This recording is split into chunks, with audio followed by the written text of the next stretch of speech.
E Flávia, o dia a dia, como é que é o dia a dia de quem faz jornalismo político antes das eleições, durante as eleições e depois das eleições? Num jornal como Correio do Povo, na Rede Record e também no Portal Terra, que é onde tu também desenvolve a tua atividade. É pesado, né? É pesado. No dia das eleições, assim, chega, sabe, aquela, né? Tu não sabe nem direito para onde correr, né? Assim, aí sim, né? Aí é um volume de informações e tu tem que priorizar, quer dizer, muito rapidamente tu tem que saber o que é mais importante, né? Às vezes tu não tem 100% de acerto, certo?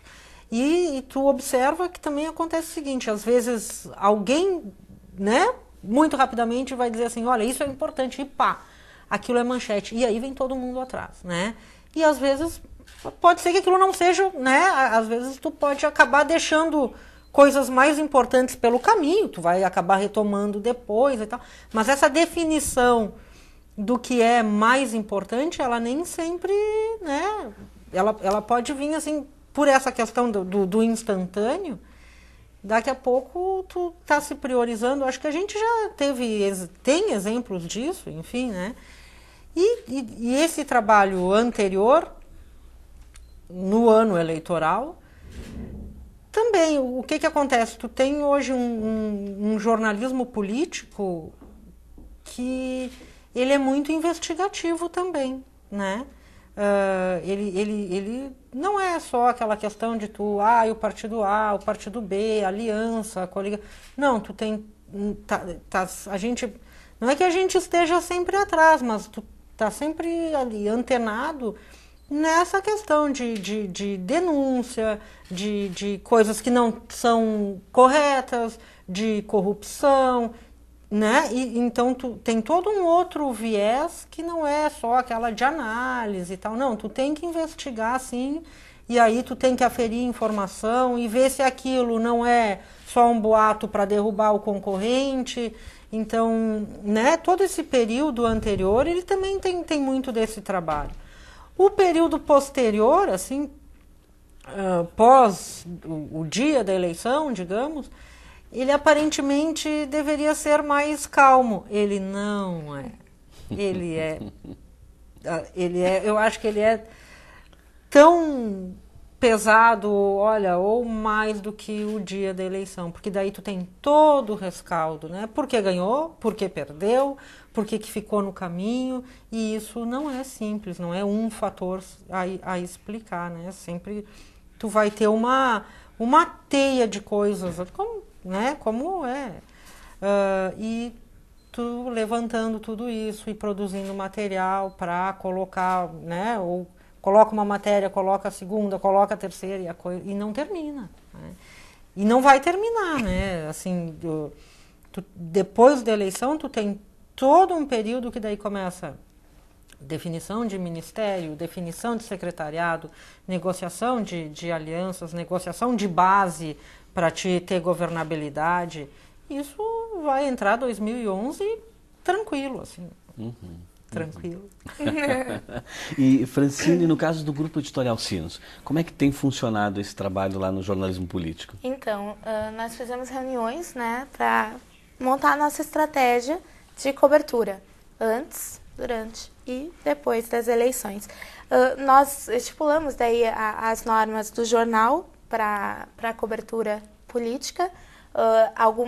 Nós temos um manual interno, que é de consumo nosso, né, da editoria e dos repórteres que estão ali trabalhando, e nós tivemos uma parte desse manual entregue aos diretórios políticos aqui da nossa região, para que eles tivessem, então, conhecimento de como nós trabalharíamos com a questão das eleições. Porque isso, né, uma posição é que nós não divulgaríamos candidatos a deputado estadual e federal. Né? Por quê? Porque senão poderiam vir os 500 e poucos, né, que estavam concorrendo uma vaga. Então, haja papel e tinta para isso tudo, né? Então, nós tivemos essa... E para que eles não viessem, um candidato a deputado estadual ou federal viessem e depois se queixasse que nada saísse no jornal.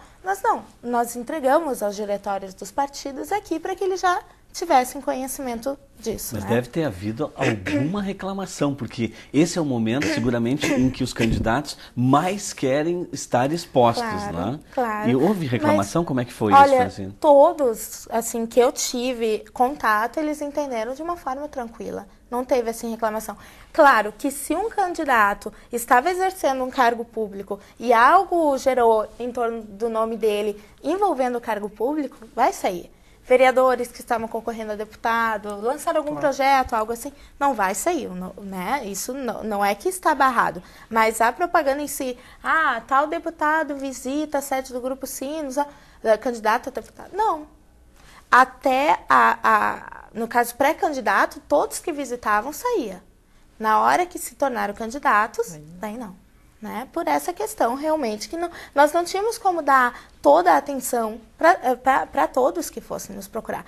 Agora, nós tínhamos, sim, determinações específicas para candidatos a senador, ao governo do Estado, à presidência da República. Né? Nós tivemos aqui em Novo Hamburgo a presença do candidato José Serra, e antes, no início do ano, quando teve o Fórum Social Mundial e o acampamento da juventude aqui em Lomba Grande, a presença do pré-candidato Plínio e da pré-candidata Marina, né? Então, isso tudo nós tivemos, então, a nossa forma de cobertura. Isso deu para nós, da editoria de política, uma segurança, digamos assim, né? Nós temos isso pautado, que foi aceito, que foi proposto pela direção, que foi explicado aos partidos, todo mundo está de acordo, então trabalhamos em cima disso. Né? No dia da eleição, então, nós tivemos 70%, 80% de toda a redação voltada só para o caso da eleição, né, das eleições, porque o nosso jornal teve quase 20 páginas só sobre isso. Né? Na nossa realidade, que nós temos 40 páginas normalmente, 20 páginas é muito trabalho, muito trabalho. Nós tivemos, assim, toda uma cobertura multimídia também, toda uma estratégia de cobertura multimídia. Trabalhamos com parceria com a Rádio ABC, com a versão online dos jornais do Grupo Sinos, né? Com um repórter online específico para cada área, né? Nossos repórteres cobrindo em Porto Alegre os principais candidatos ao governo do estado, junto com os nossos repórteres da rádio.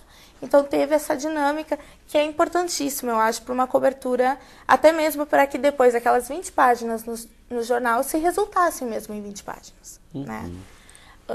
E agora, posterior, né, nós temos a questão, paramos de novo, mais uma reunião, como faremos agora nesses próximos 20 e poucos dias, para o segundo turno, e, né, como diz a Flávia, depois disso, mais uma reunião para prever tudo, porque daí tem as posses, e daí tem as alianças e tudo mais, né? Perfeito. Francine Natasha da Silva, jornalista política do Grupo Editorial Sinos, e Flávia Benfica, jornalista política do Grupo Record RS, Jornal Correio do Povo, e do Portal Terra. O Mídia em Foco vai fazer um pequeno intervalo e nós vamos voltar para perguntar para elas o que pode e o que não pode do jornalismo político. Fique com a gente.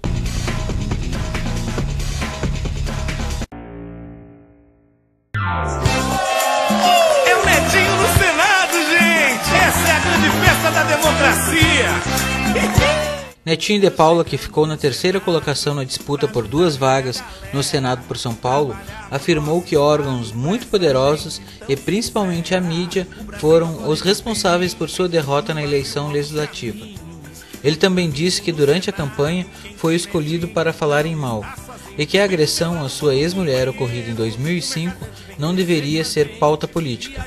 O atual vereador de São Paulo afirmou ainda que o presidente Lula tinha razão em reclamar da cobertura parcial da mídia. O Corinthians conquista o seu bicampeonato. Ele que foi campeão. A Confederação Brasileira de Futebol vai ter que pagar multa de mais de $300 mil para a TVA, sistema de televisão. Isso por descumprir um contrato que garantia à empresa os direitos exclusivos de transmissão dos jogos dos campeonatos brasileiros de 1997 a 2001, que também foram transmitidos pela TV Globo. Adivinha quem está falando? duvido vocês adivinhar. A eleição de Tiririca para deputado federal com mais de 1.300.000 votos surpreendeu a imprensa internacional. O jornal argentino Clarín disse que a campanha de Francisco Everardo Oliveira Silva foi baseada na ignorância e desconhecimento do que faz um parlamentar.